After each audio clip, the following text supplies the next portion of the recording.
together for each other.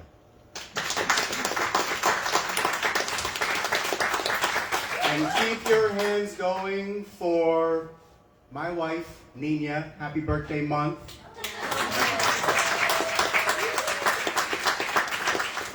Who is going to introduce tonight's feature storyteller.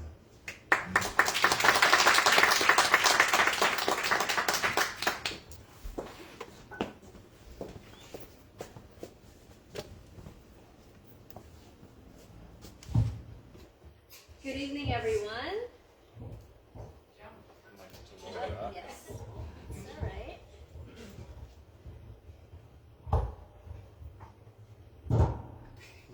And good evening, friends on Facebook Live. Thank you for joining us today. I am very thrilled to introduce tonight's storyteller. We have been waiting a while for this moment. We have been long time friends, as are many of you here. So family, friends, thank you for gathering today and supporting our storyteller. So Irena immigrated to Canada in 1979 from the former Soviet Union. She has been a teacher since 1999, beginning her career at an Indigenous community in Northern Ontario, later teaching newcomer adults in Windsor. And that was where I was fortunate enough to meet her back in the late 90s. I started working with her and have kept our bond of friendship since. After that, she started teaching English as a second language in high schools for the Greater Essex County District School Board. Irena has also taught at the University of Windsor with a focus on internationally trained educators at St. Clair College with a focus on sociology. And she has been a staunch advocate for newcomers throughout her career. Since 2006, Irena has been the ESL department head, serving her expertise and knowledge at J.L. Forster Secondary School, Westview Freedom Academy, and now at the Honorable W.C. Kennedy Collegiate Institute. For many years, Irena has also worked at the Newcomer Welcome Center, helping to place newcomer students at schools in Windsor, Essex, and helping newcomer families navigate the education system in Ontario. Throughout her career, Irena has developed a variety of programs for teaching newcomers and has led multiple workshops for teachers in both Toronto and Windsor. She has been the recipient of scholarships and awards connected to her work in advocacy. She continues to engage in the community to support and honor the immigrant experience.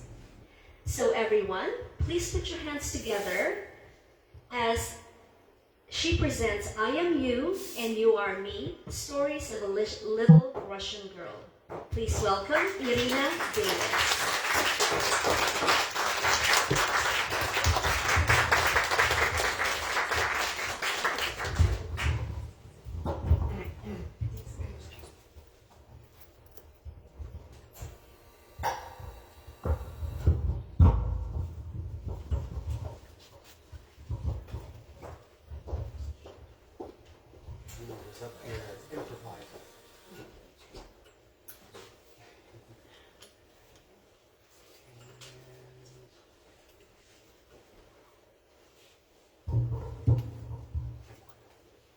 Thank you, Nina, and thank you, TJ, and thank you, everyone, for coming here to hear my little story.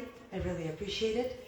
I'm going to get it started with the beautiful sounds of my son, Maximus.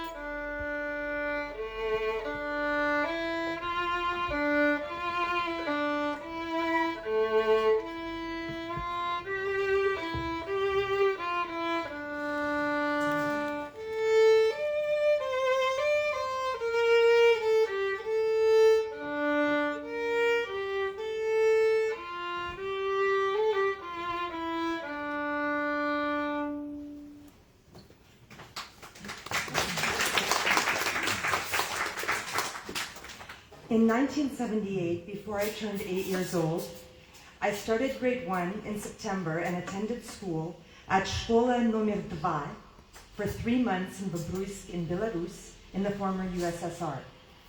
We lived in a small rectangular apartment complex na ulicy Avstovaska, in an apartment that we owned with a big square playground in the middle where all the kids played all day from early morning until sunset.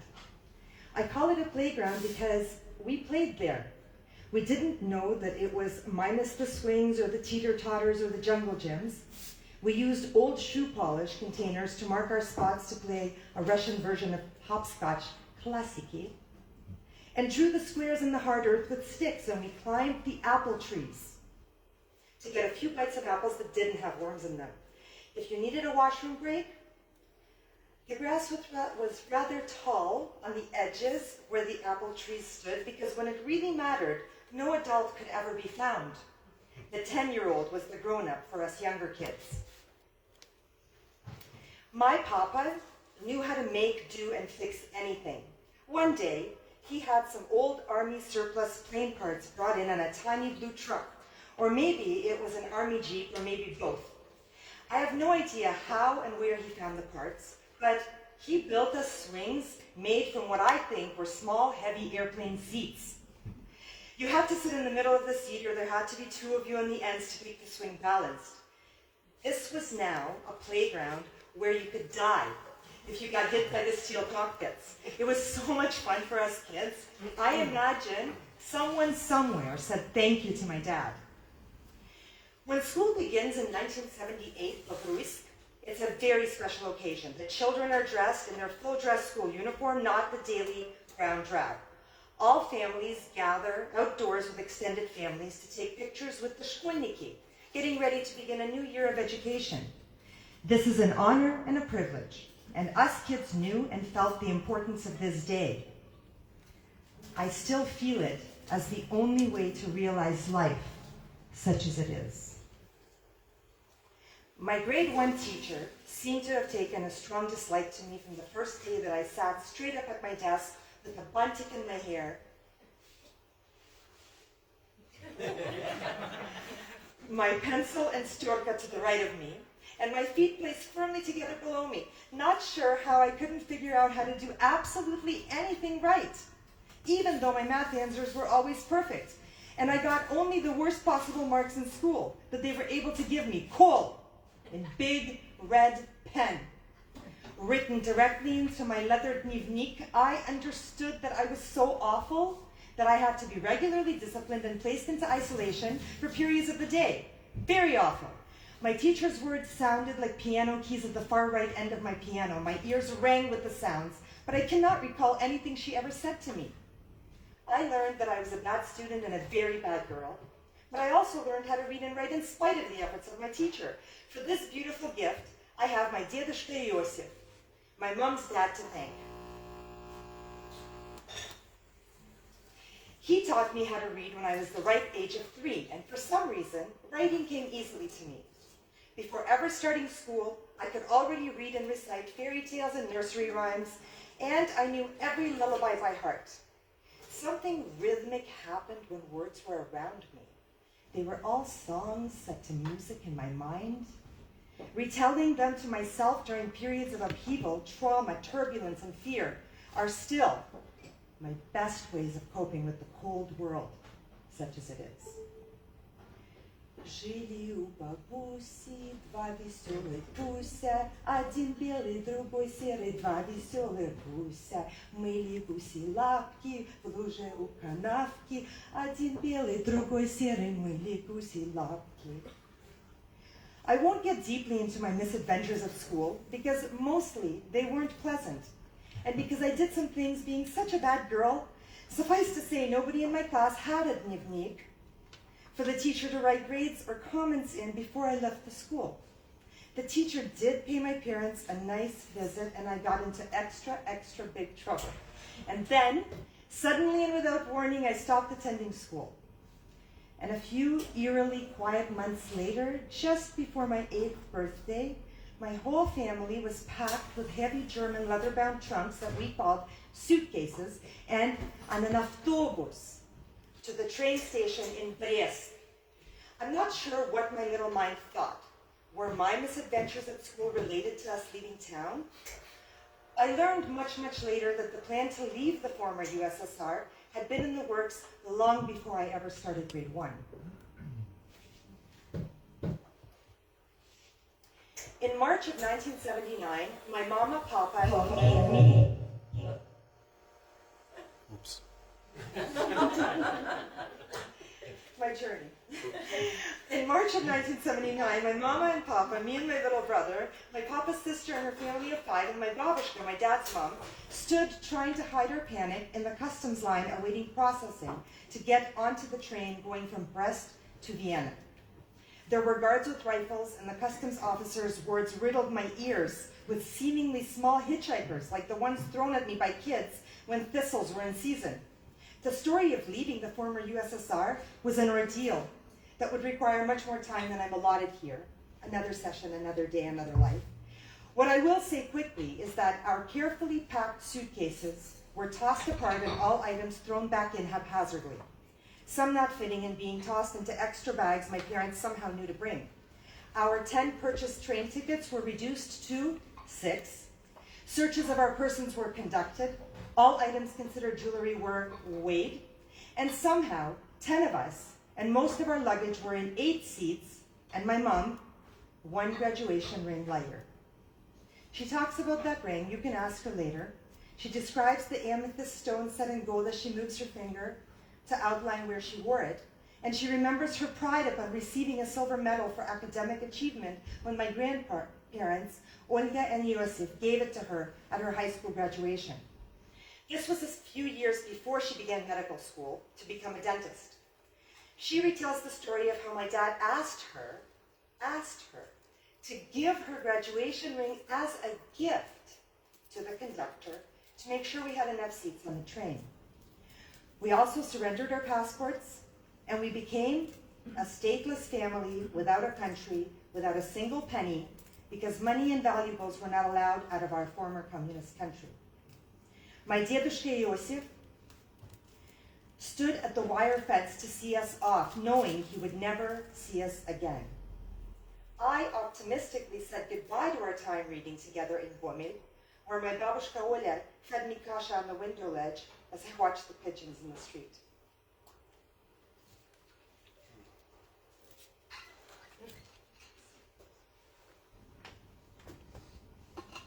About 2 weeks in Vienna. The market was nothing we had ever experienced before. Oh. Yeah. I was gonna say. No, he knows.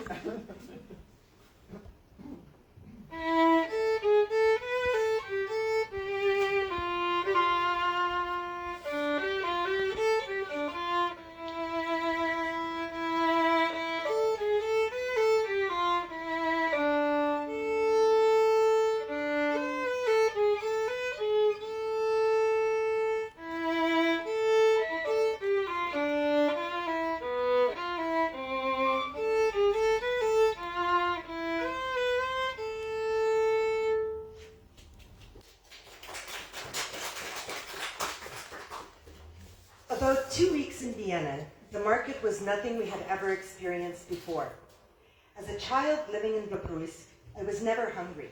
My dad, as chef and senior administrator in food management in Babruysk, could whip up a delicious meal whether there was food on store shelves or there wasn't.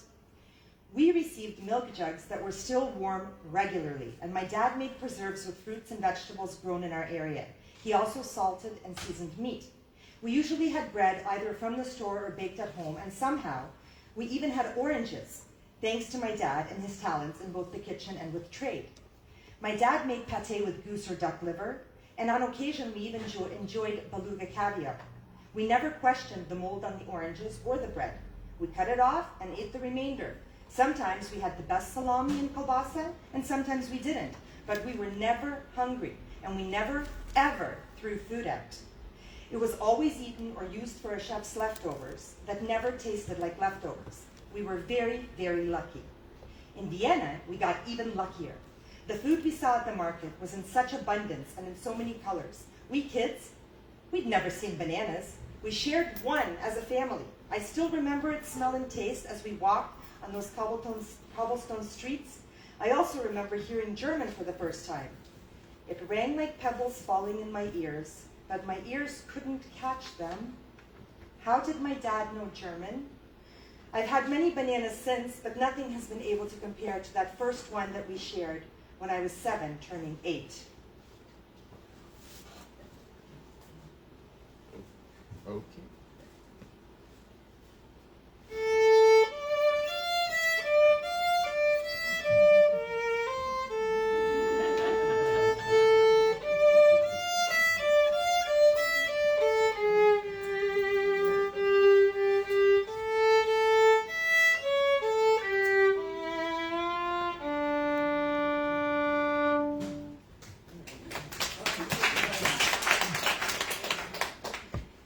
Another train ride took us to Ostia, Italy. The sky was flawlessly clear. My dad had organized someone to meet us at the train station, and they even found us a small apartment while we tried to orient ourselves to a new country.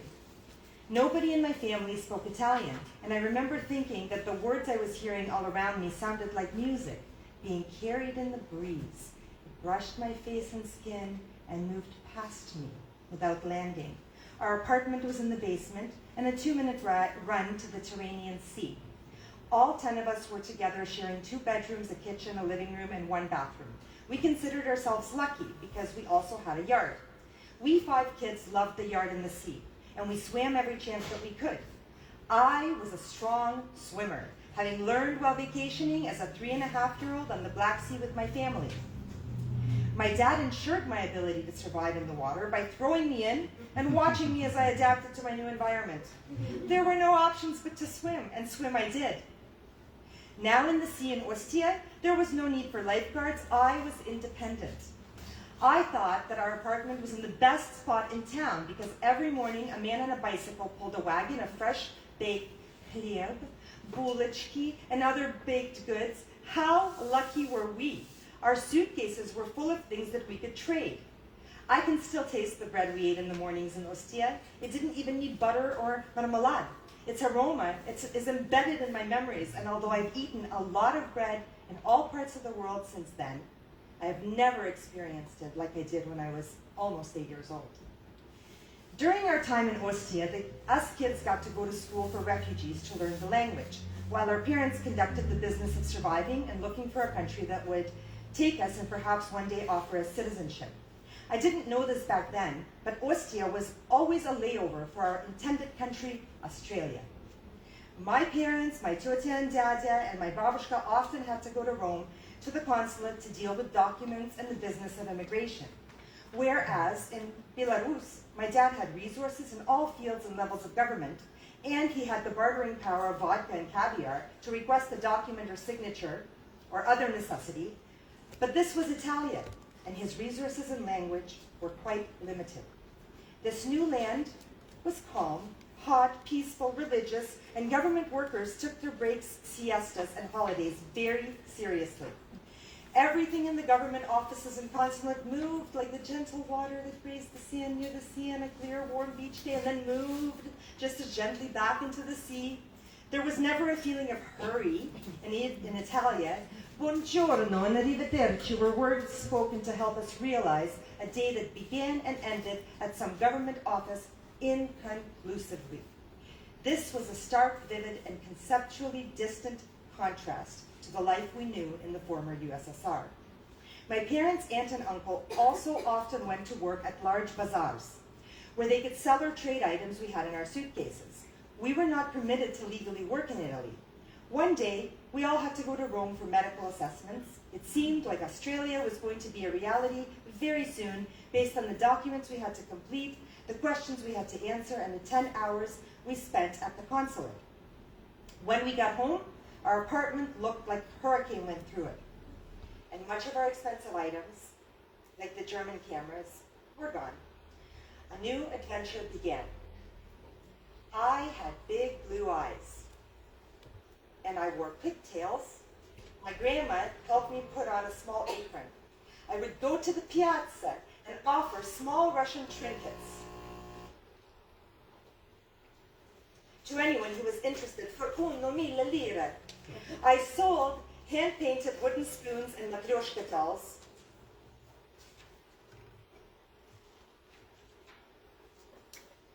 And woven kerchiefs and linen napkins, and anything small that I could carry in my apron. I began to help earn money for the family just as I turned 8. I was the best choice as the only girl because I was a cute little Russian girl. And I got a new name from the Italians, Zingara. I said, Irena. They replied, Zingara. The word danced all over me and I loved it. I thought it meant that I was a good salesgirl, and boy, did I begin to pick up the Italian quickly. Polizia. That meant I had to run home as quickly as possible to avoid getting in trouble for being in the wrong place with my apron. Sparissi. That meant that I should hurry up and disappear in case the wrong people saw that I was in the wrong area. Grazie. That meant thank you, and I also learned prego. And of course, lira. That meant that we could get pane or gelato the next day. I had a lot of adventures in that piazza, and I became quite the Zingara. And I felt like I was important to the family, being the only little Russian girl. One of the joys of living by the water in a basement apartment were, to my 8-year-old eyes, some pretty large insects and arachnids, unlike any I had ever seen in Belarus. I think that I must have had an inherent fear of them because when I saw a particularly large spider with its giant legs sprawled out in the corner of my bathroom, perched over our toilet, while his accomplice guarded the shower, I was more afraid than ever. My breathing changed, my need to use the toilet disappeared, and sparissi was the word that I was muttering under my breath as I ran for help. The help in our apartment when my parents and aunt and uncle weren't home was my babushka Fanya. Born in 1914 at the beginning of World War I and married with 2 children when her husband, my dedushka Isak, left to fight in World War II as an aerial gunner and never returned, she was not as lucky as we had been. She learned what starvation and homelessness meant. She raised my dad and aunt as a single mother during the post-World War II Russia on a destroyed farm with her papa, my great-grandpa, a decorated cavalry officer who had survived both World War I and the Russian Revolution. My babushka Fanya was a paranoid woman for good reason. She was also a superstitious woman for what she felt were very good reasons, and she believed very strongly that spiders brought good luck. Killing spiders, well, that would bring bad luck.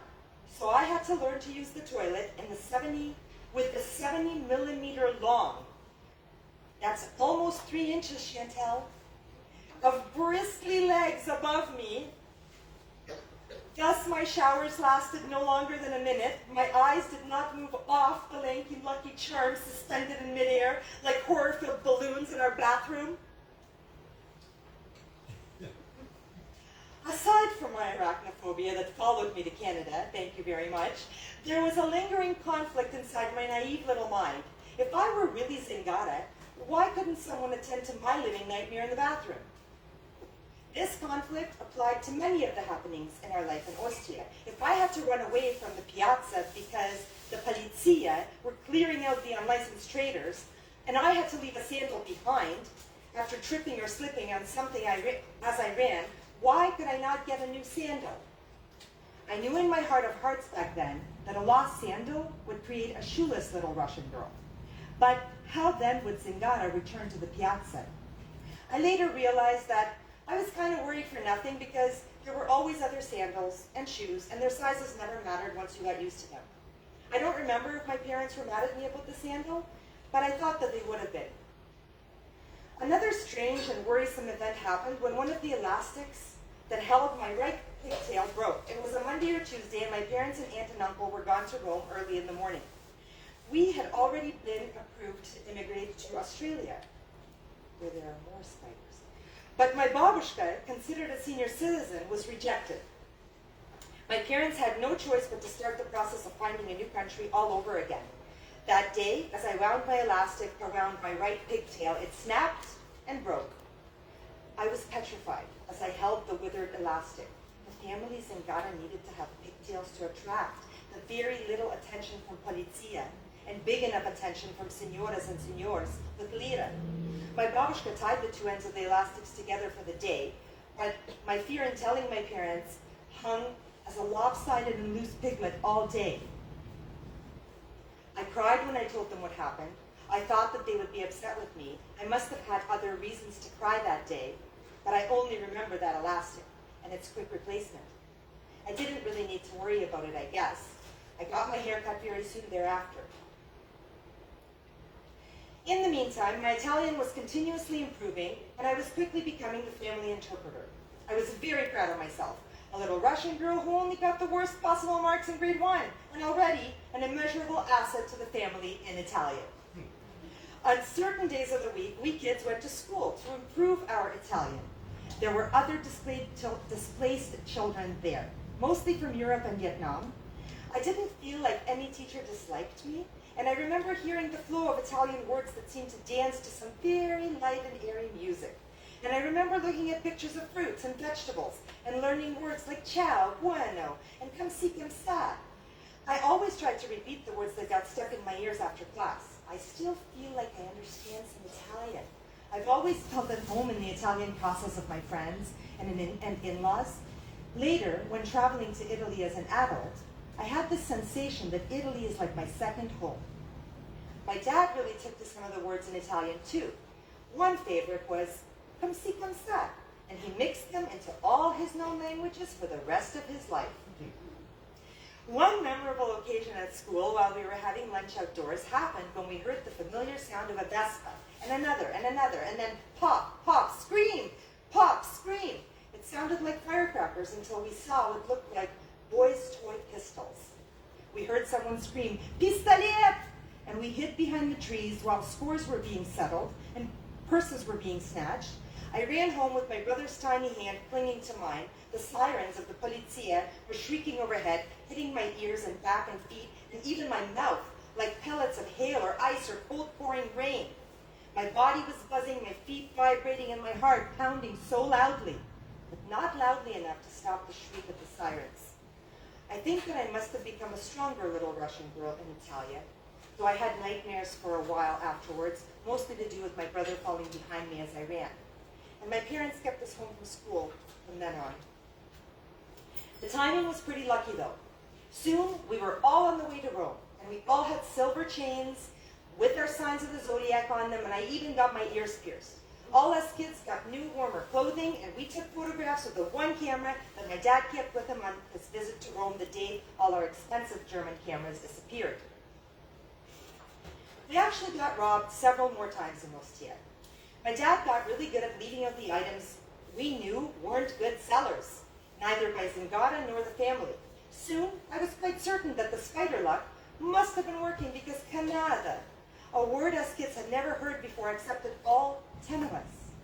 We were happy for the help of clearing out our apartment because the flight to Canada was expensive, and obviously we couldn't bring everything on the plane. Zingara had a big job to do before we left. For this, I was taken to the large market where all the traders came. I thought that my parents must be proud of me. I was never really sure because they had a lot on their minds. We were ready for Canada. The plane was huge, and the flight was 10 hours long. We were all exhausted.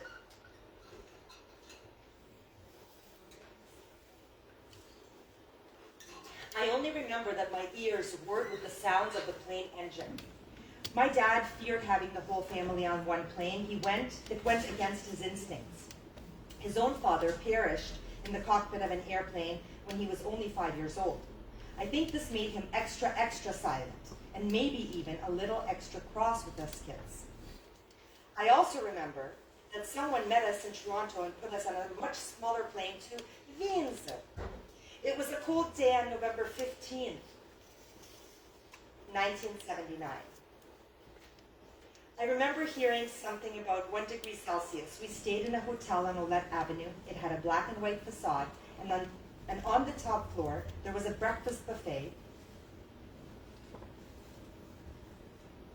with little boxes of what we later learned was cereal. The little boxes had pictures of a tiger, a rooster, a leprechaun, and more. And we watched people tear the boxes and pour milk right into them. I noticed the absence of the fresh bread smell, and I also noticed that there were no open windows in that giant buffet room, like the ones I was used to in Italy, in Italia. On our first day in Canada, my parents left to deal with the adult matters of being new in Canada. We kids turned on the television, a huge treat that we didn't get to enjoy often. In Belarus, we did have a black and white TV that showed some kids shows, ballet, some government news, and in Italy, we also had a black and white TV where we could watch Italian movies in the evenings. It was the first time that we saw naked women on TV as if it were the most normal thing in the world. So here in Canada, it was a huge shock to turn on the TV and see a green man erupt from a shirt and snarl like an animal almost out of the TV screen. We screamed in confused horror, turned off the TV, and said, "Could people in Canada also be green?" Very shortly after those chilly first days in Canada, some kind soul that was assigned to us by one of the agencies, somehow affiliated with the United Way, took us to the supermarket. I think it was the ANP. Every single aisle was filled with boxes and cans and bags and containers of food. We didn't know what to say or do. Our eyes did it all. We had never seen so much food in one place. There was a man in Windsor who spoke Russian. His name was Jake, and he was there to be our guide and interpreter. He bought us kids some juicy fruit gum. Gave us some. He also gave us some recently donated cougar boots, blue winter parkas that got passed along for years to people we knew, and the game of life. When we began chewing the gum, I remembered the 10 hours that we stood in line waiting for the gum in Babruis. We didn't even know for certain that there would still be anything to buy by the time we got our turn. But we did. This juicy fruit was good, but that gum in Babruis is the best gum I've ever chewed. I can still taste it, and I've never tasted anything like it since. About 8 days after our arrival to Windsor, Jake helped my parents find a house for us to rent on Giles Boulevard East, almost at the corner of Windsor Avenue. It was a 3-bedroom, 2-story house with a leaky roof. 1 bathroom, a kitchen, a nice-sized dining room, a huge family room, a gigantic musty basement, a nice-sized yard, and alleys everywhere. It was in between 2 small houses that looked almost the same as ours. The space between our houses was so small that we could see into each other's windows if the curtains were open. We had no heat until the end of December. The house felt damp, but my dad fed us well, and the house warmed up, and the smell of caramelized onions being grilled made the house feel warmer than ever. The beauty of autumn in Windsor wasn't lost on us, except that we kids had very few articles of clothing that still fit us after almost a year in transit. My mom took us to the Salvation Army, and I got pants, a turtleneck, sweater, a red jacket, a scarf, and a hat. And a suede skirt and shoes that were yet too big, and I hated the idea of having to wear them more than anything. And those of you who know me know how much I hate skirts. One day, my mom came home carrying a large black and white bag with a big Russian V, which is an English B. That bag was filled with socks, underwear, and other important items for a new household. We were ready to start our new life in Windsor, Ontario, Canada. Our German leather suitcases were unpacked and placed carefully in the basement. Some of the sellable items were still packed in them. I was not sure if there would be another day for Singara in Canada.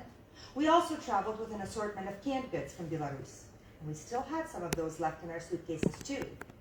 I think that life in the former USSR had made the adults around us a little leery of potentially empty store shelves. They never shook the need to have something other than dollars for trade. I can't say for certain, but it seems that we started at Queen Victoria Public School in mid-December in 1979. It was just called Victoria back then. The English sounded very different from Italian and Russian, but it sometimes hinted toward German. I was placed into grade 2, which I tried to explain was wrong because the math in grade 2 is the kind of math we did in Babruis in kindergarten when I was 5 or 6. Every day during calisthenics in Belarus, We did addition and subtraction of 2 by 2 digit numbers in our heads. And we were expected to be called on to answer correctly or face additional repetitions of calisthenics that we hated. I couldn't understand how the kids were just learning this in grade 2. I have a sleepy memory of sitting in class in rows, looking out the window to decide what kind of day it was that day. We had to identify the weather.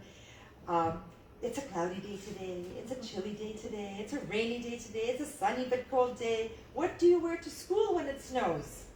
I has hat. I wear scarf. I red jacket. That first year I was assigned my own personal buddy to show me around and get me to important parts of the school. My buddy's name was Corinne. And I couldn't figure out if Corinne was a boy or a girl using the only clues I had, hair and clothing. It took a few days of confusion on my part before we both ended up in the same washroom. Corinne would walk around the school with me and point to all objects and tell me their English names. Wall, floor, door, desk, pencil, hello, bye-bye, toilet, and sorry. A couple of times a week, all the immigrant children were taken out of the classes and led to a room with a carpet. There was a teacher who smiled a lot. She smiled so much that she scared us Russian children. My dad, growing up under the Iron Curtain, concerningly told us not to share anything about ourselves with anyone, even if they seemed nice. My grandmother, surviving wars and poverty, always worried that someone was going to rob us, betray us, use us, or give us up to the government spies. She told us again and again not to tell a soul about any of our accomplishments or purchases, and to never, ever draw attention to ourselves, even if it seemed positive. Especially no pictures that could one day be used against us. My mom insisted that our curtains were always closed so as not to let anyone know what was happening in our house in case it was against the rules in Canada. Mostly, all the Russians didn't trust smiling Canadians. What does they smile? What does they want? Well, us kids were in a conundrum because a very smiley teacher sat us in a circle and showed us pictures and sang us words, and most of us Russian kids felt that our cognitive skills were being underutilized in this школа в Canada. Us kids all complained about being a grade below our actual grade, and we all aimed to be in our correct grade as soon as possible. Our parents never complained. They never came to school. They were just fine knowing that we were somewhere safe without a teacher calling or coming by the house to tell them about something we were doing poorly or incorrectly. That first year also came with some miscommunication. Specifically, frozen in my memory, was a snow day when my brother and I trudged through the white empty streets to arrive at a locked school. Then we had to trudge back home. My blue parka had never fit me, so I was still in my red jacket, which was also getting too small. I remember pushing through the heavy snow in my cougar boots and wondering about Ostia. Did it ever snow there? We never once saw snow in Italy. My brother and I had some fun in the snow that day. Being latchkey children, we had no problem getting into the house and finding something on the TV while we warmed up before heading back out with new socks on for snowball fights and building snowmen with the other immigrant children. Aside from not knowing the language, us kids had also never experienced the level of diversity in our neighborhood and school. While I learned my English numbers very quickly and grade 2 math was simply a joke to me, the socio-cultural goings-on were much more challenging. We could tell that the other kids were snickering at us, and I occasionally heard them point and say, "No English," and laugh. One of my first fights in a school occurred because I was staring at Kayla. I have to admit that I was trying to figure out what color she was, and I didn't mean any harm. I just had never seen the shades of skin all around me at school coming from the literal translation of Belarus, white Russia. Kayla followed me home one afternoon, cornered me in an alley, and punched me in the stomach. The only word that helped the punch was staring. One of our neighbors happened upon the scene and came to collect me and walk me the rest of the way home. I didn't tell anyone. It was so embarrassing. In Russia, I had my playground under control, and if someone was out of line, they got a swift kick in the shins. Later, Kayla and I worked things out, and we became friends. Grade 2 was almost over, and I was beginning to have conversations with my teacher, and I usually was wearing the math crown in our weekly competitions in math. Just before the end of grade 2, my grade 2 teacher gave me some Mr. Monk's readers. And I spent the summer reading, answering reading comprehension questions, and I also attended a subsidized day camp using my English so much that I once again at the age of 9 became the family interpreter. In the meantime, my dad went to work as a cook at the Other Place restaurant for $3.25 an hour. Someone he met recommended him because they knew that he was a chef in Belarus, and he was hired despite his lack of English, and even given an extra 25 cents above minimum wage based on his expertise. He worked a split shift beginning at 5 a.m., 6 days a week, and came home to make lunch for me and my brother every day. Lunch was the only time we saw him. My mom was given the opportunity to go to English as a second language classes. This was a privilege offered to 1 out of 2 adults in a family. She attended for a little over a year and then got into St. Clair College. We found out that it wasn't just us kids who lost a grade in school due to English. Our parents also didn't receive acceptance with their credentials from the former USSR. My mom had graduated at the top of her class in St. Petersburg as a dentist. She called it a red book diploma. She was a practicing dentist in Belarus for 10 years, and she had a supervisory position at her clinic, but here in Canada, none of that mattered, and her documents weren't accredited. She had to start her education all over in English, in her 40s, with 2 young kids, and English as a second language. She worked on getting her dental assistant credentials first, and immediately went to work until being accepted into the highly competitive dental hygiene program.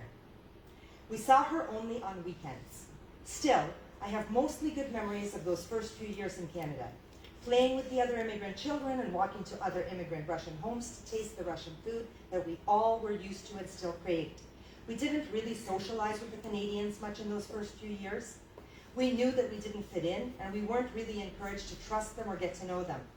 My dad made friends with the people he worked with at the restaurant. My mom made friends with her classmates, all 20 years younger than her.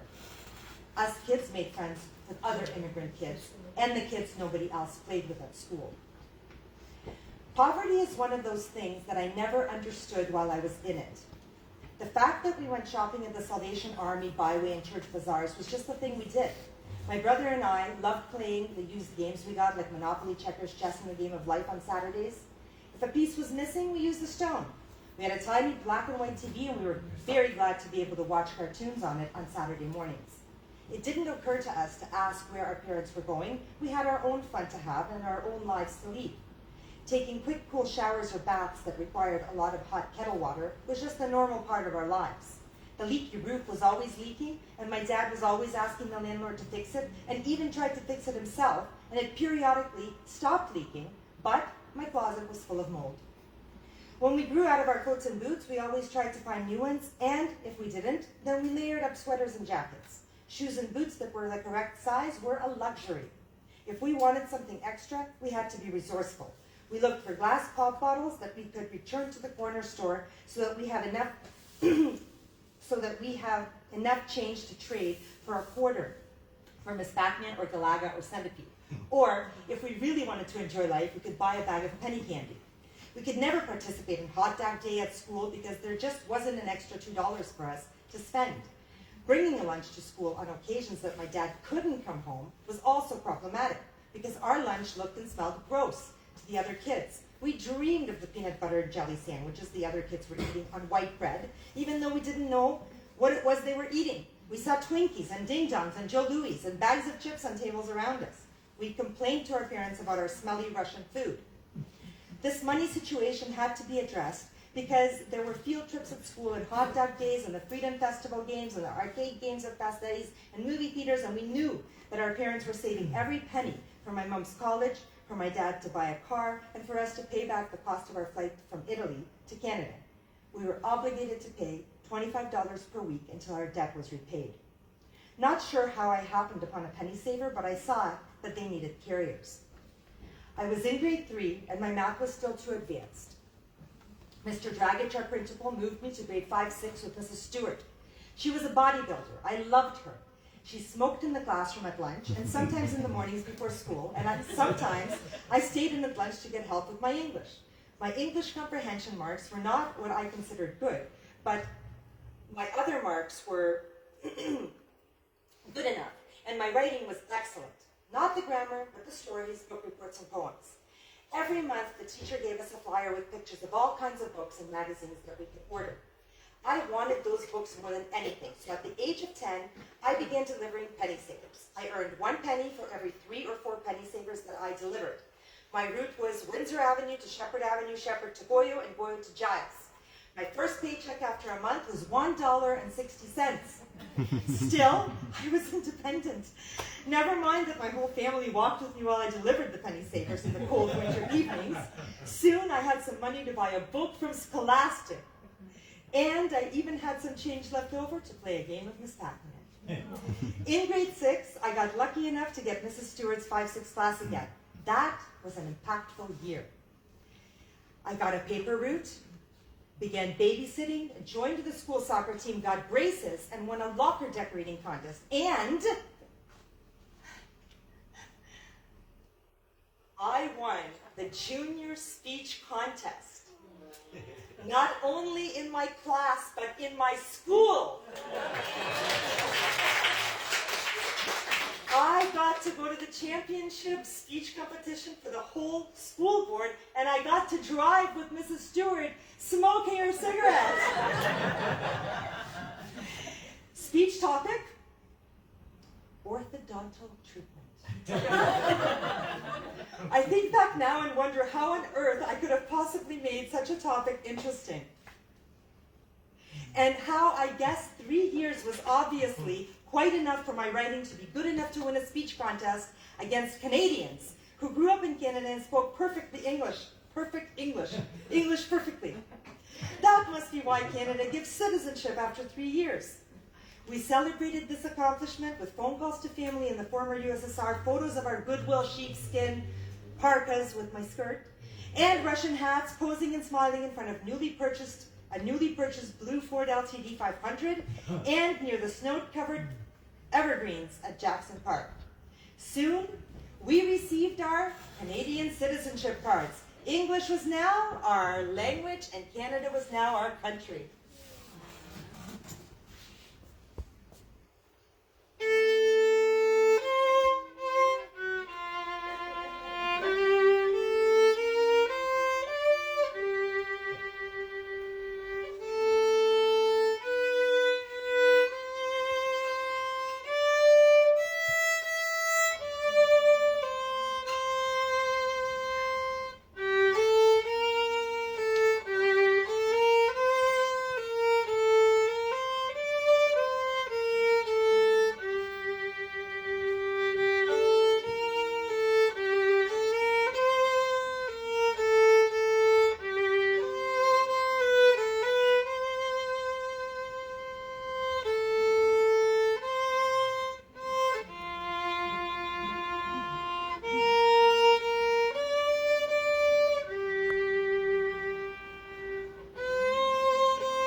I'm very cognizant of my time. Don't worry, I'm almost done, I promise.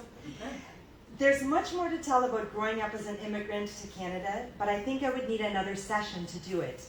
I'll sum it up by saying that the biggest issue was that becoming Canadian made me seem and feel less Russian every day, and my parents fought hard at keeping the traditions and ways of the old country intact. We were not allowed to speak English in the house, only Russian. And when friends came over, my dad said, "They will speak the Russian." We had to play outside.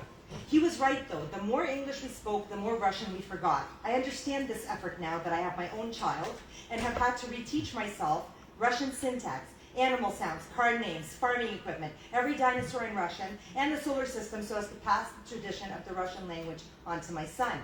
And when I sang the Russian lullabies and read him Russian nursery rhymes and fairy tales, Irina, the little Russian girl, felt the old traditions a little more deeply than I had felt them in over 30 years of ignoring them because of the hard work required in becoming a successful Canadian that my parents could be proud of bringing to Canada.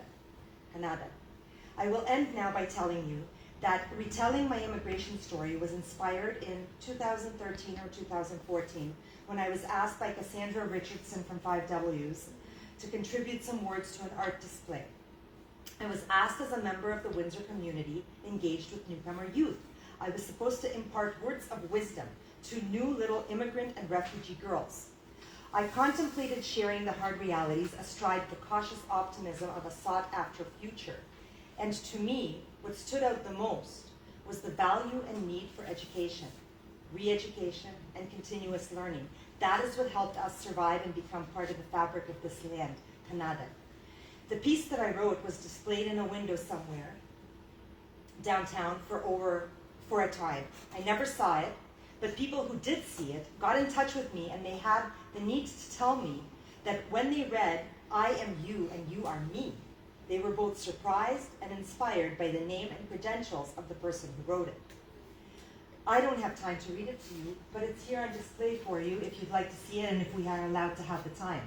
I thank you so much for letting me share my story, and I apologize if I've gone over time. Thank you.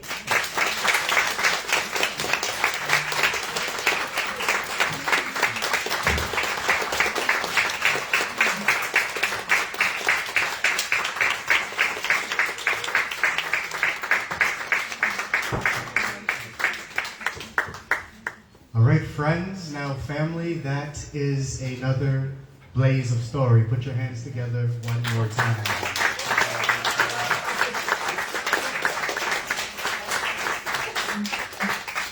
Bumming me all day. Please put your hands together for Maximus.